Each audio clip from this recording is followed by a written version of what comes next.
Hi, I do not think we have met before. My name is Max. Hi, Max. I am Leo. Nice to meet you. Hello, Leo. I am Tina. We come to this park every weekend. That's great. I just moved to this neighborhood last month. Welcome.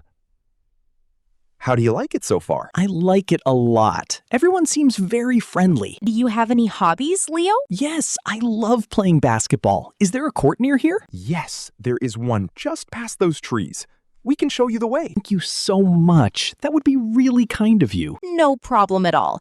We are always happy to meet new neighbors. Do you two come here every day? Not every day, but we try to come 3 or 4 times a week. It is a great way to relax and get some exercise. I completely agree. Fresh air always makes me feel better. Well, Leo, would you like to join us for a walk around the park? I would love that. Thank you for inviting me. Great! Let us go. You can tell us more about yourself on the way.